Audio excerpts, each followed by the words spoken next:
This episode is made possible by Roundel. If you partner with Roundel, you can reach the over 165 million folks who look to Target for joy, inspiration, and more. Together with them, you can design curated media solutions that are a seamless extension of the Target experience, with everything backed by unequaled first-party data and measurement. Head to roundel.com, click on Insights whilst you're there, and you can access a ton of free articles and reports and much, much more. Hello, everyone, and thanks for hanging out with us for the Behind the Numbers weekly listen and eMarketer podcast made possible by Roundel. This is the Friday show that thought the film Dune was a Western. All right. Right, Yes, B but thought no. it had cowboys in it.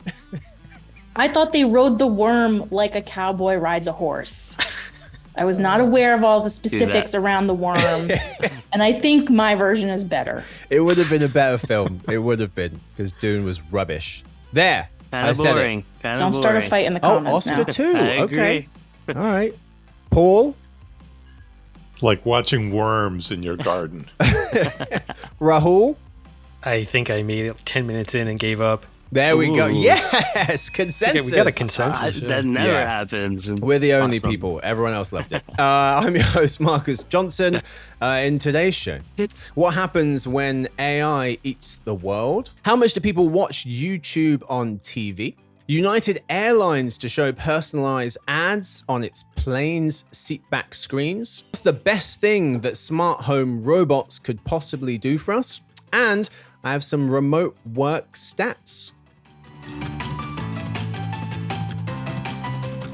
Join me for this episode. We have three people. Let's meet them. We start with our Senior Director of Forecasting. He is based in New York City. It's Oscar Orozco. Hello, Marcus. Happy to be on.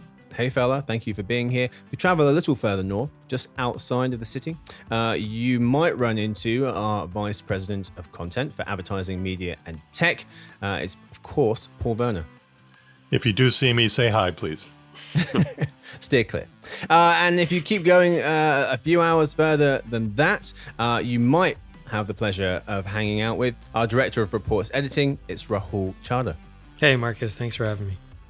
Of course, thank you for being here. So, gents, we have three segments as we always do. We start with a story, we have a game in the middle, and we end with some trivia. Let's get to it. We start, of course, with the story of the week.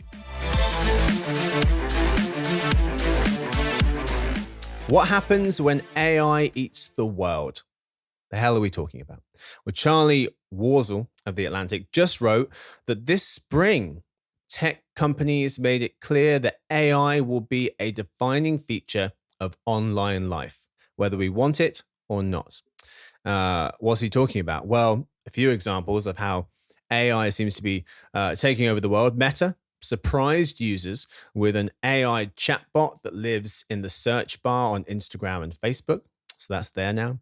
OpenAI released GPT-4o, which we've talked about a bunch, built as a new, more powerful and conversational version of its large language model. OpenAI entered into new content licensing deals with some very major media organizations, publishers. Google launched AI overviews in its search engine. And AI chip company NVIDIA became the second largest company in the world by market cap, behind only Microsoft. But gents, this article prompted for me the question of what's the biggest AI story that no one is talking about? I'll go to Rahul first. I mean, I'm not sure if people are not talking about this, but I'm kind of firmly in the skeptics camp when it comes to AI. You're seeing, like you mentioned, AI getting integrated into pretty much every, not just consumer-facing product, like you mentioned, some Meta properties, but also B2B software, like, the project management tool we use. But I still think that it's not useful. Like, I think part of where we're at right now is like the peak of the Gartner hype cycle, and AI hasn't really, I think, demonstrated great utility in any specific case. I even read a study, there's conflicting information about how useful the AI sales tools are on properties like Meta for marketers that automate a lot of stuff in terms of ad buys, placements, that sort of thing. There's The Verge, I think, wrote a pretty damning article about how they're not useful. They're actually burning through people's budgets, and the ROI is not clear. It's not clearly demonstrated. But people seem to be shifting like more of their budget towards that, whether they want to or not. So I think really what people maybe aren't talking about enough is like AI really hasn't fulfilled, I think, any of those promises yet. Mm-hmm.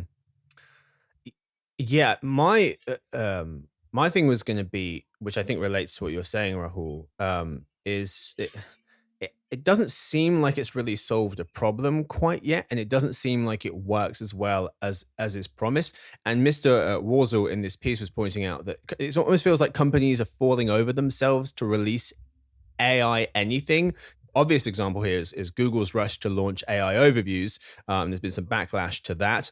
There's chatbot hardware that from Humane and Rabbit, which are devices which are kind of AI centric, which were shipped, he says, in barely functional states, and they haven't seen great initial sales at all. And then you have a bunch of former employees of certain companies, OpenAI, Google, saying that the companies are focusing so much on strong financial incentives, it's led the industry to dodge meaningful insight.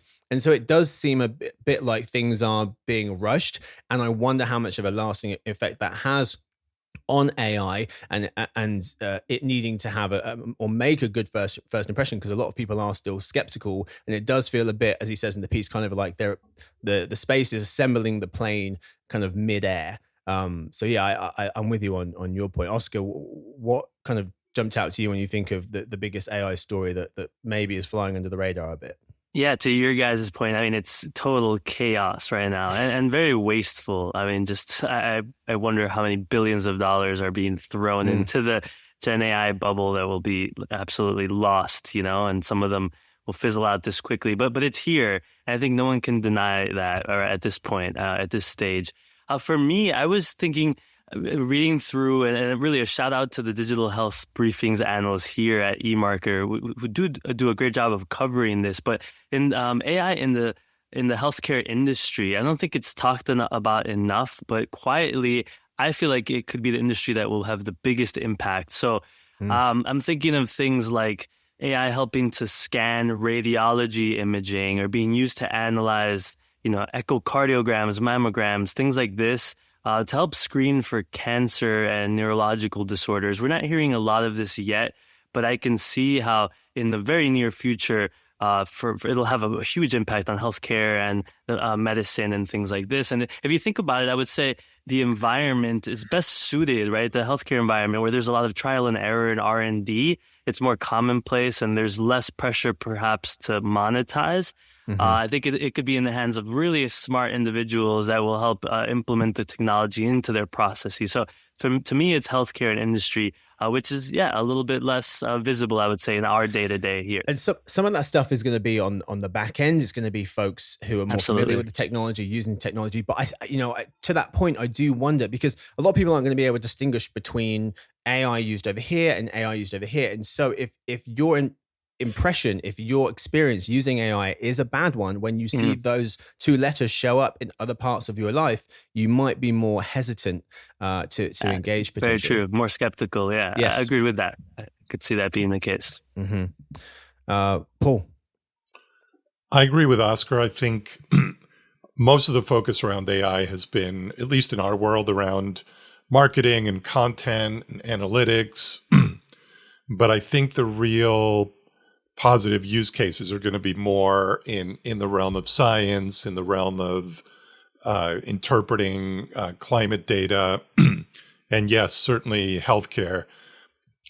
I think the story that I hear the most, or the story that you don't hear enough, but that I hear when I talk to people in the marketing realm, is about disappointment, right? They tried something and it didn't work according to their expectations. Obviously, the technology is still young and it will improve, and that's the promise that a lot of the real movers and shakers in AI are holding out for. You do wonder what this kind of rush to put AI in everything, what kind of an impact that does have, because that is something like the metaverse. The metaverse might be a thing, but when you say that word, it kind of conjures up certain feelings towards what that looks like and how people have experienced it. And I do think that could have an impact, whether that, AI more than likely is going to be a thing, but how much do those negative experiences delay adoption? We'll see. Very nice first segment, gents. Let's move now to our second segment of the day. It's, of course, time for a game. It's the game of the week. Today's game, the Super Duper game. It gets worse every time I read it out. It gets worse somehow. To come up with a new name, Marcus. No, I should. I can't be bothered.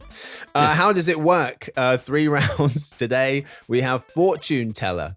Move the needle and fill in the blank. The better the answers, the more points you get. Let's play. And we're going to have, who's starting for us? Rahul is going to go first. In round 1, it's Fortune Teller, where we predict the future. And we're talking about how much people watch YouTube on TV. In April, folks spent close to 10% of all of their TV time, 10% of it watching YouTube on the big screen, according to Nielsen. That's more time that was spent with either, individually, NBC Universal content, Paramount, Warner Brothers Discovery, or Netflix. Only Disney content, which includes, of course, Disney Plus, Hulu, and ESPN Plus combined. Only Disney content was watched more than YouTube on television, and only by a point or two. This near 10% for YouTube is only the main YouTube app. It doesn't count its streaming TV offering called YouTube TV. The question, though, for you, Rahul, first, playing Fortune Teller, what share of TV viewing will be YouTube content, currently 10%, in 3 years? I'm going to go 20%. I mean, I think YouTube is kind of like the OG of user-generated content that's monetized via advertising. I think you're going to see a couple of things here. It's just the dying off of the old model of content creation that is by studios. There's no upfront risk for YouTube in terms of content creation when it's being generated by its users. Even users that now are increasingly creating more professional, slick content that is really kind of on par with something that an old school studio might create. Mm-hmm. And I also think it's social platform competitors like TikTok and even Instagram are trying to figure out how to host longer content that's more easily monetized and that can keep users engaged for longer. YouTube's already cracked the code on that. Yeah. It's an interesting point on the creators thing, creators kind of versus studios. Mary Ellen Coe, YouTube's chief business officer, recently saying, we're talking about creators as the studios of the future. Obviously, they have a vested interest in that being the case, but I thought it was an interesting kind of concept. Will we approach a tipping point there? Oscar. So in 3 years' time, I put the percentage at about 11 or 12%, perhaps. Wow. So yeah, nothing like 20%, like Mr. Rahul said here. And it's really, Mr. it's not this. Mr. Rahul is what I call him. And he's dissing me, but respectfully. Sort of, because 20 is crazy. 20 is absolutely bonkers, Rahul. Let's be real. And it's no disrespect to YouTube, really. And even though Nielsen does not count the YouTube TV bid, I do think that's actually what's driving more of this time, not just from the NFL Sunday ticket deal, but looking at a lot of the promotions. So first-time subscribers can save up to $120 a year. You can now subscribe cheaply if you're a Verizon subscriber. And they have an incredible reach, YouTube, right? 242 million Americans will use YouTube this year. So it's not because of that. It's because of competition, some of which Rahul was mentioning. But what about fast services and a lot of these sub-OTT, what we call here, SVOD services? So the competition is really what's going to limit that incredible growth. But YouTube will gain share, and I do agree with that. Yeah, I mean, you mentioned over 200 million folks using YouTube. YouTube says 150 million Americans, these are their numbers, so that's over 40% of folks watch YouTube on a CTV each month, which are just, it's really surprising, remarkable numbers, how quickly they've gotten to that share. But yeah, what will they get to in the future in terms of share of time? Paul, what do you think? It's funny how when you're taking someone down, you just put a Mr. in front of it and it works perfectly. So I'm going to disagree with Mr. Chadha and Mr. Orozco. So, Mr. Johnson, here's what I would say. Whoa. Oh, sorry. That one got coming in like guns blazing. I know. I think YouTube will grow its share, but when you look at the shares of all these different companies that are major players, they're in the, except for Disney, below double digits. So I think for YouTube to grow significantly in 3 years, we're looking probably at 12%.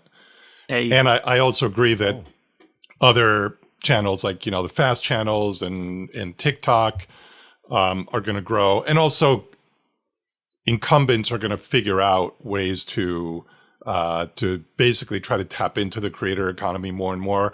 I do think that overall this creator formula that YouTube has is a very strong reason behind their success, because what's held back companies like Netflix and Amazon and the big legacy networks is just the amount of money that they spend creating professionally produced content. Yep. Very nice. All right. So Oscar, Sounds like we were pretty Paul close there, in Paul. agreement. Yeah, 12%. Rahul thinks that they've got much more runway, looking at 20% in 3 years' time. We shall see. Let's move to round two.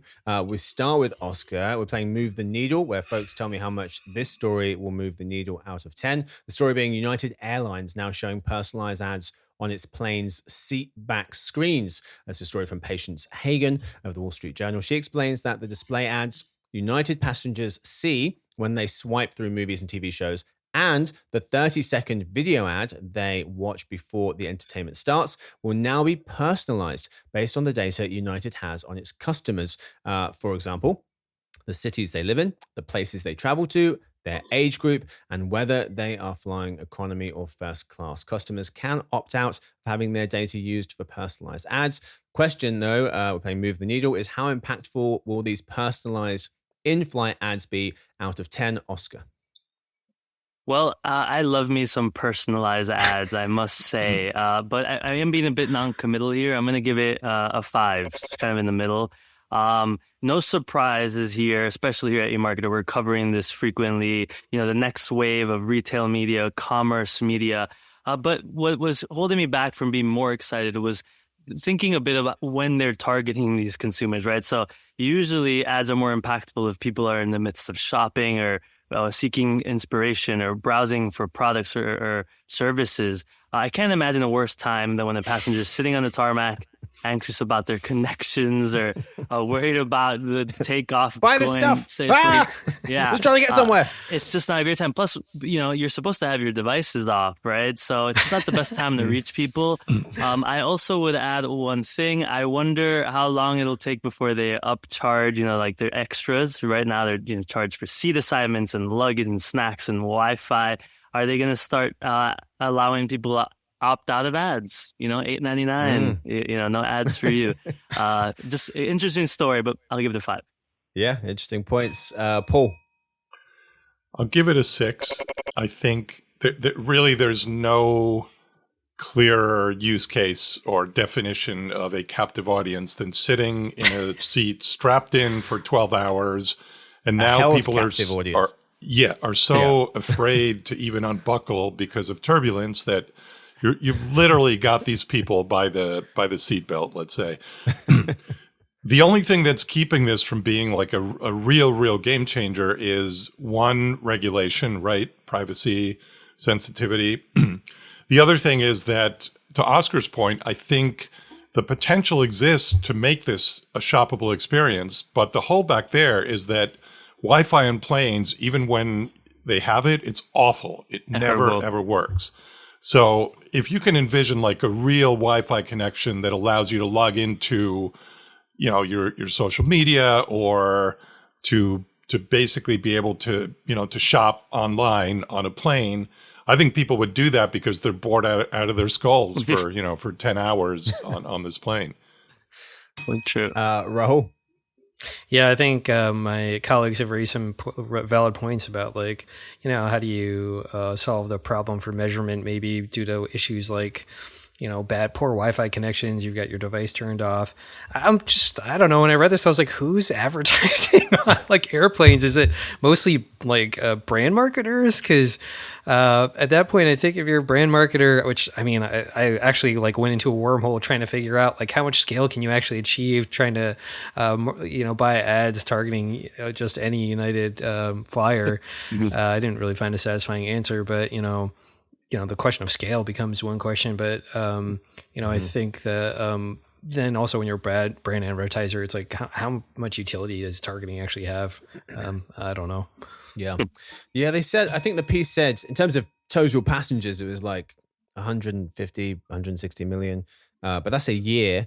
And yeah, I think scale is still an important question, Rahul. At the 2/3 mark, Oscar is out in front by a 0.5 to Paul and Rahul's 4 apiece.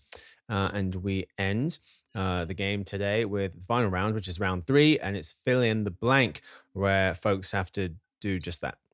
Smart home robots is what we're talking about. Wes Davis of The Verge writes that humanoid robots are one of those dreams that sometimes feels like we're on the precipice of realizing. Boston Dynamics has its Atlas robot, and Tesla is pursuing robotics, while companies like Mercedes, Amazon, and BMW are or will be testing robots for industrial use. But those are all very expensive robots performing tasks in controlled environments. In the home, they might still be far off. Mr. Davis does point to one of the biggest hits in this space, Samsung's Bot Handy, which looks like a robot vacuum, he says, with a stalk on top and a single articulating arm meant to carry out tasks like picking up after you or sorting your dishes. But fill in the blank. We'll start with Paul. In 5 years, the most helpful thing in-home smart robots will be blank. The dishes. But I'm not talking about sorting the dishes. I'm talking about washing them. Like actually take Better that than a task. dishwasher? Drummond? Just take the entire task off my hands. Let me eat, and then just do the whole thing, and I'll pay whatever that robot costs. Rahul. Yeah, mine was similar. It was cleaning a toilet. Like, who wants to clean their toilet? Like, I mean, I think there's a reason why the writer of this article had to acknowledge that like these smart robots already exist, and we call them Roombas or like whatever you want to call like a robot vacuum. It's like people don't like cleaning stuff. Nobody needs like a robot to follow them around and record them. Like, I don't know if you guys watched that like interior drone video, but it's like that's somewhat terrifying. And also my enemies are going to figure out how to hack these devices and murder me with them. Like, I'm not interested in that. I just want something that's going to clean my toilet for me.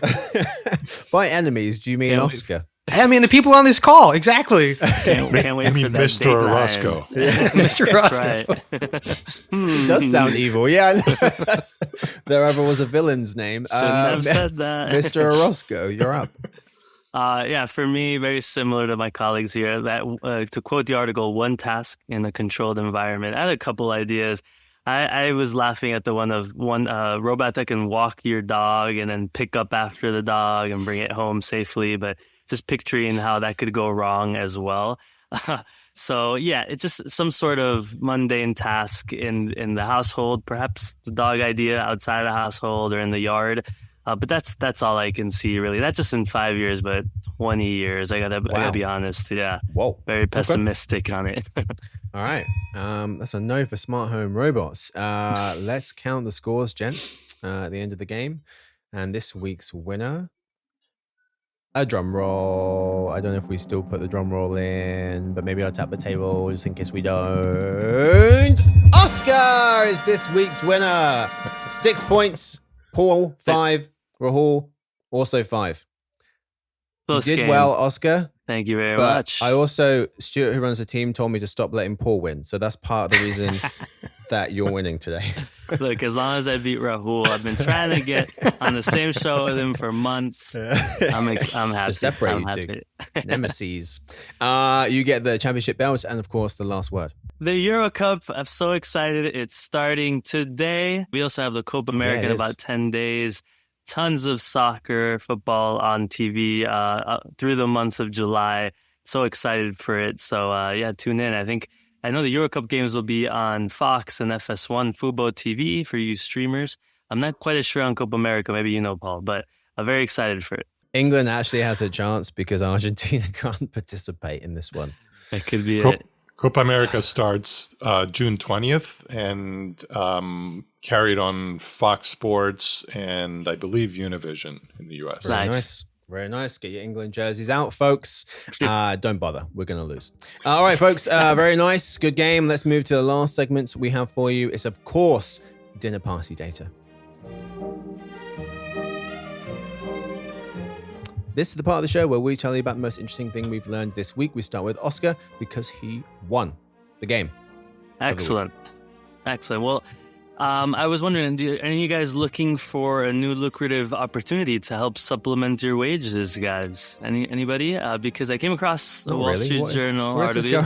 You'll see where I'm going. Came across Wall Street Journal article a few months back. That was fascinating, but no surprises. Americans are very, very wasteful with money.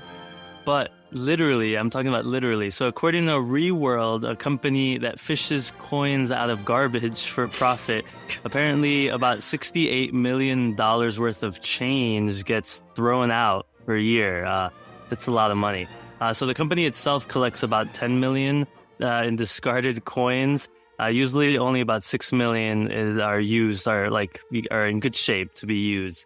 So much money. So how do they do it? I was very interested to find out how they can find all these coins. But they have, essentially industrial machinery that separates and sorts metals, and then they have to hose down, literally, to find where the actual money is. So one thing that I thought about, I am pretty much cashless at this point, and it's because of this, I think that pennies at the minimum should be taken out of commission at this point. In countries like Canada, New Zealand, and Australia have already done that, so there are no more pennies in their currency. And it's also due to the fact that the U.S. Mint spends over $700 million making coins every year, which is just such a waste. So take care of your money, don't be wasteful, and just use wallets or cards, people. I know I sound like a millennial or a Gen Z here, but it's true. That started like you were going to pitch a get-rich-quick scheme, so I'm glad Go we look did through the garbage. There's money Do you everywhere. need $2,000 every week? Did you guys hear about that couple that was fishing in Queens last week? No. And they fished out It's the start of a joke. No. It was a real story. $100,000 in cash, in paper cash. It was not, a lot of it was not in usable shape, and they turned the money into the U.S. Treasury or the Mint. But obviously, well, I don't know if I should say obviously, but I think it was the product of like a, drug deal. I mean, it was money like, in wads of. I lost 100,000 in the. I was taking the ferry to what? It was in a suit. Like, how did it come? Just Yeah, it was in some kind of sack or my gosh. duffel bag. That's how it was underwater, so it was not in great shape. Marcus, claim it. I'm telling you. Go to Lost and Found. Have fun with that. Do you have my 100 grand here? Is it because I misplaced it? Very good. Let's go with. I mean, sorry, just one more thing. No, please. I never would carry $100,000 with me. I would just have my butler do it. It's probably Paul's money. Let's go with Paul. Okay, dinner party data. So, concert tickets. Does anyone else agree with me that they're kind of expensive? Yeah, yes. I've stopped going. Absolutely, yeah. Yeah. Awful. So I did a little bit of math. The average ticket for the top 100 grossing concert tours in the U.S. in the year 2000 was $40.74. So according to the Consumer Price Index inflation rate since then, by the end of 2023, that $40 should have been a little over $71. But the real average now, or at the end of 2023, was $122 per concert ticket. So basically it means that the growth in that 23-year span, the actual growth was over 200%, whereas in aggregate growth, the inflation rate would have been about 75-ish%. So they're not just getting more expensive. Even allowing for inflation, they're way, way, way more expensive.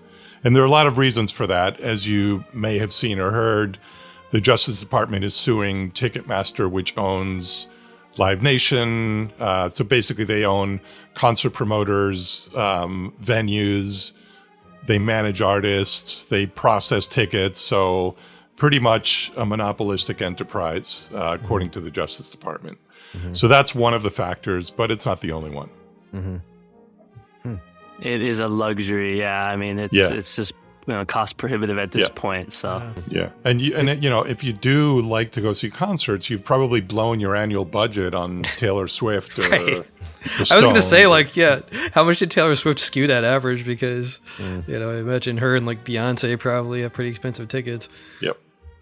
Rahul, you're up. Yeah, so I don't know if you guys are familiar with the mullet, the hairstyle. Number 1 on the sides and don't touch the back. Number 6 on top and don't cut it whack-jack, to quote the Beastie Boys. Oh, yeah. The mullet is making a mighty return, at least in the Australian Football League. Don't ask me to explain what Australian football is. I have no idea. But no one does. Aussie rules. According to an analysis done by the Australian Broadcasting Corporation in late May, there were 788 players in the Australian Football League. 150 of them had mullets this season. That's about 19%. And I thought it was really interesting that the mullets, the mullet wearers skewed young. So 38% of players aged 19 had them, and no one over the age of 31 sported the look. So they also, these guys really went deep on mullets. So they tried to figure out if there's a correlation between having a mullet and better performance. And their conclusion was probably not. And they found that the best players in the league didn't have mullets. But that also might be because those better players also skewed older, which again meant that the prevalence of a mullet dropped among older players. At one point. Paul, did you have one? I did too. Really? And now that we do a video podcast, I can make hair jokes and people actually get it. I did have a mullet. I also had a man bun. I had all the 7 deadly sins of hair before I just decided, you know what? I had a comb over, which is what led to what you see now. Every time I would love to see photo evidence of the mullet. We'll take that would make one. me very happy. Yeah, And that would make dig great social media content for the podcast too. Head to our Instagram page, where the picture would probably not be. I want to see Oscars, though. I'm not uploading any mullet pictures unless we all do it. I'll find some. Every time I see someone with one, I always think to myself both, what is happening, and also at the exact same time, why the hell don't I have one? Tune in to next week's video podcast where I will be growing one out. All right, I have one for you real quick. Remote work stats. I thought it was time to check in on these because we talked about them a ton at the beginning of the pandemic, and it's been a number of years. And so what do they look like today in 2024?